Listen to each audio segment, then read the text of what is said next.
go back to it and start again. That's Bo Nix on being named starter for the Denver Broncos. Now we get up to Denver.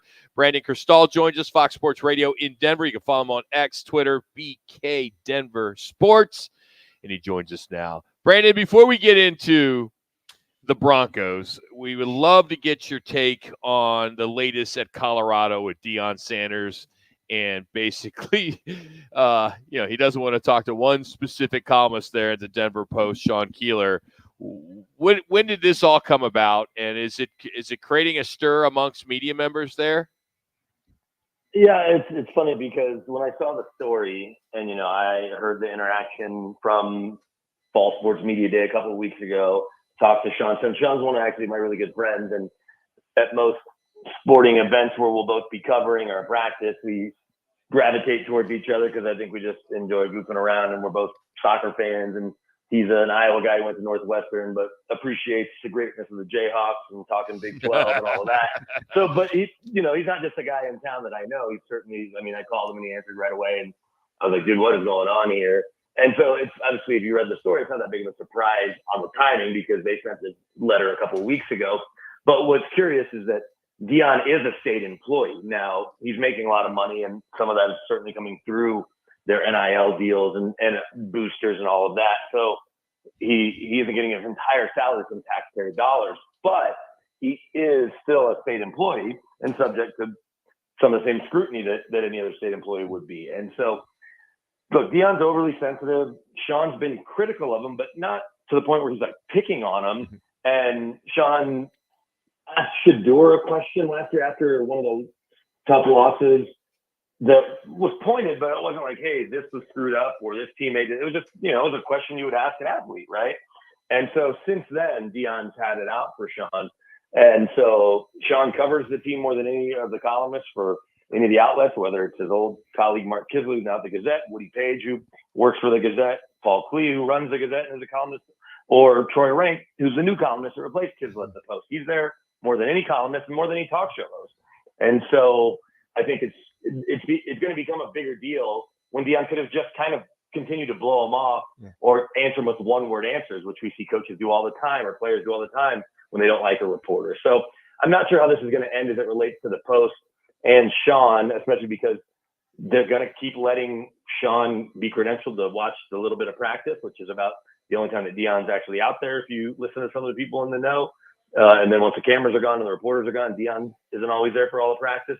So the rumors have it, and he'll get to cover games, and he'll get to talk to other CU athletic department coaches, athletes, as well as administrators. So the other thing, too, is the Denver Post is going to be around a lot longer than Deion will, even if he does stay beyond this year. And so the university has to be aware of that as well and sensitive to that relationship or coverage, because if the Post abandons them, then it's just one of the biggest outlets totally ignoring them.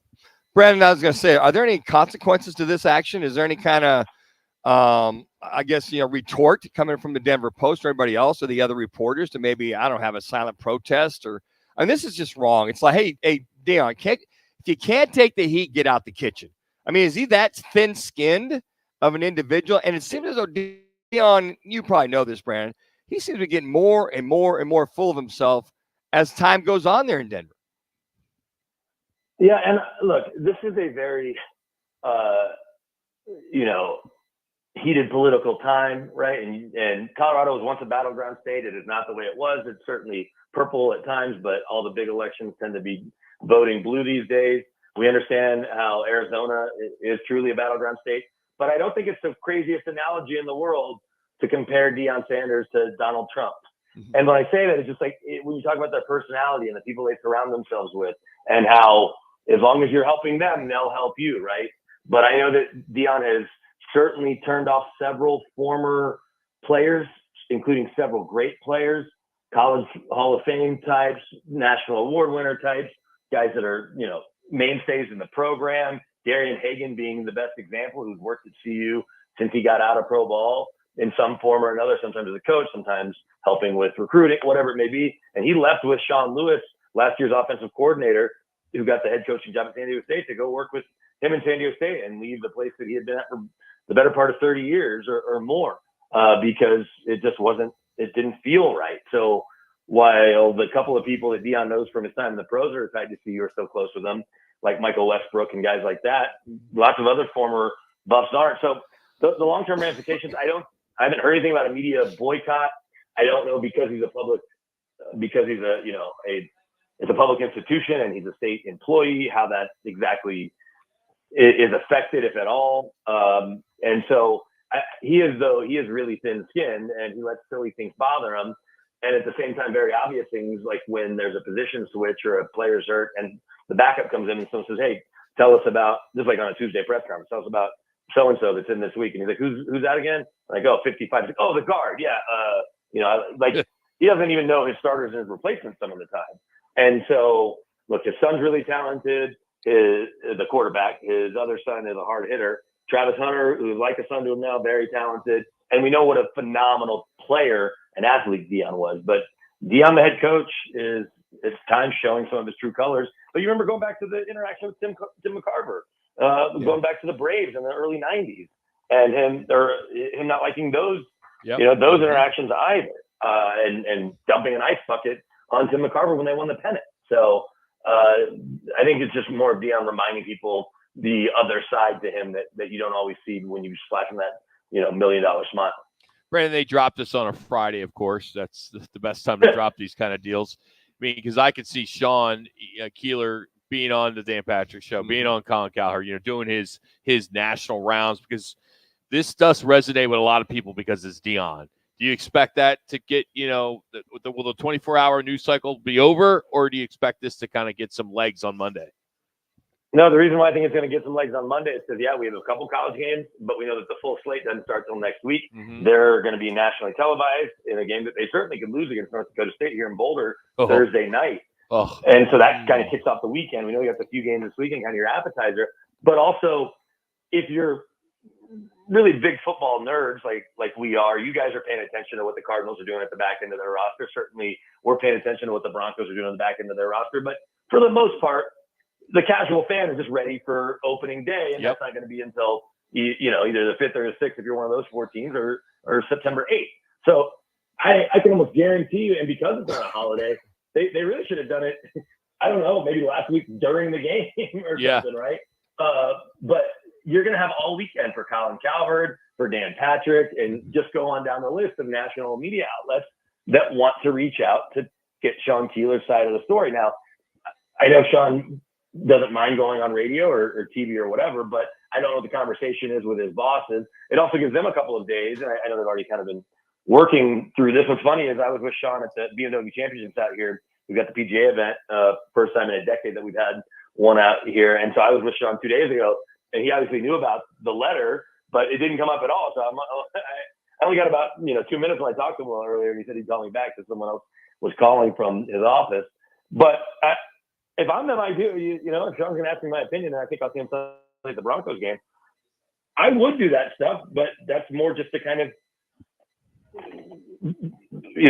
put an indictment on Deion, if you will, just to remind people that that's who this guy is, and let's not be surprised when he leaves this year, when his son and Travis Hunter are done playing. Not that he will, and maybe despite people or to prove people wrong, he'll stay. The other side of it too is, though, we know that they may not buy ink by the barrel anymore, but there's no limit to how many words in a column you can have online and how quick that can circulate the globe. So it'll be interesting to see the tack that Sean and the Post take, if they're going to continue just write critically, especially if it's earned, if they lose games. Deion behaves in a silly manner, he's probably making it worse versus what we talked about just a minute ago, versus just kind of blowing Sean off in every press conference. Brandon Krisztal, Fox Sports Radio in Denver, joining us here on the right to the guest line. All right, Brandon, was the Bo Nix job, was it that Jared Stidham, was it his to start with, or did Bo Nix just come and beat him out, or did Sean Payton just need to see the growth after a couple games to name one Bo Nix the starter? Yeah, I think it was that. And at some point maybe this is the last time I'm going to do it, but I mean, given Dave Logan, longtime voice of the Broncos, he's in his 35th year calling games now. He said this to us on our morning show the day camp started. And we, obviously the battle was just getting going again after what we saw in the spring or whatever, right? He said he thinks Bo Nix is going to have to show Sean and the coaching staff and George Payton, the GM and ownership, that he can't do the job. Well, not only did he show the opposite, he showed that it looks like he can do the job, and at least operate the offense the way Sean Payton envisions it, on time, relatively on target. We know that'll change when the defensive looks change and all of that, but getting the ball out quickly, making a decision, getting to his second and third reads, pulling the ball down and running for extra yards when he needs to. So I think he's passed out with flying colors. I guess they were vanilla looks against both the Colts and the Packers in the games everybody saw, but I saw the joint practice we all did, and he handled himself just fine, threw the ball to Cortland Sutton, threw a couple touchdown passes in the team periods against the Packers once a week ago Friday. So he's passing the test. He seems like the type of quarterback Sean Payton wants. Sean's taking his reputation to him to some degree by taking him in the first round and moving on from Russell Wilson and eating all that money. So it wasn't an inevitability, but as Sean pointed out now multiple times, including with Kay Adams, and again, the other day, they had a process. They were never going to name him the starter from day one. So, it made Sean's skin crawl, the idea that they would do something like Chicago did with Caleb Williams, that any rookie wouldn't get a chance to come in and fight and earn the job, even if they are drafted high. He just was never going to do that. And so Bo came in, and what's interesting too, and Mitch, you can speak to this because you're a quarterback and work with quarterbacks. Some guys, we can name them, the ones that do it all the way through the pros, but have been the starter their whole life. And we've got a couple of them that have come through here that we got to talk to at the golf tournament in the Pro-Am on Wednesday, and John Elway and Peyton Manning. But I asked Bo Nix 2 weeks ago, when did you start playing football and how long have you been the starter? And he said he started in 7th grade, was a starter. In 8th grade, he was the varsity backup and JV starter for half the season until they made him the varsity starter as an 8th grader there in Alabama. And I guess I should have followed up with, was his dad the coach of that team, which he may have been. But his dad's not just going to play an 8th grade son just because he's a son, right? He still wants to win games. And then he's been the starter ever since. He has not been the starter since the middle of 8th grade, including the 3 years at Auburn, the 2 years at Oregon, and now being the first rookie draft pick or the first rookie to start game one, because I guess technically John wasn't a draft pick, since John Elway in 1983. So it wasn't an inevitability, but he did go out and earn the job by outplaying the other two guys. Hey, I just want to commend your KU Jayhawks for starting off with a juggernaut Lindenwood.